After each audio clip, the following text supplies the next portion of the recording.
அண்ணா பல்கலைக்கழக வளாகத்தில் நடந்த பாலியல் வன்கொடுமை சம்பவத்தை கண்டித்து மாணவர் அமைப்பினர் நடத்திய போராட்டம் கைவிடப்பட்டிருக்கிறது. இதை பற்றின மேலும் விவரங்களை எமது செய்தியாளர் கதிரவன் வழங்க கேட்கலாம். கதிரவன், வணக்கம். விவரங்கள் என்ன பகிரலாம்?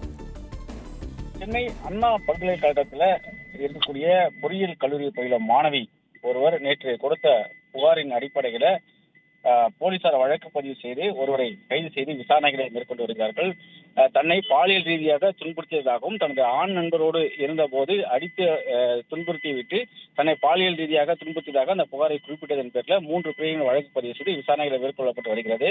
இந்த நிலையில இந்திய மாணவர் ஜனநாயக சங்கம் மற்றும் மாதா சங்கம் இணைந்து அண்ணா பல்கலைக்கழகத்தின் நுழைவாயில் அமர்ந்து சுமார் 3 மணி நேரத்துக்கு மேலாக கண்டன போராட்டத்தை ஈடுபட்டார்கள். முற்றுகை போராட்டத்தையும் ஈடுபட்டார்கள்.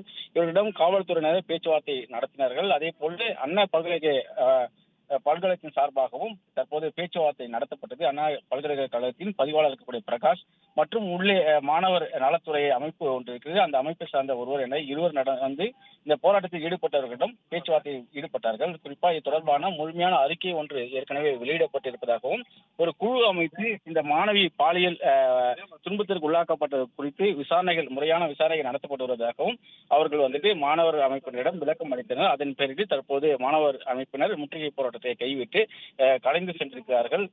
தொடர்ந்து காவல்துறையினர் எடுக்கும் நடவடிக்கைகள் அடுத்த கட்ட நடவடிக்கைகள், அதாவது போராட்டங்கள் இருக்கும் என்றும் முறையான நடவடிக்கைகள் எடுக்கப்பட வேண்டிய தங்களது போராட்டம் தொடரும் என்றும் மாணவர் அமைப்பினர் தெரிவித்திருக்கிறார்கள்.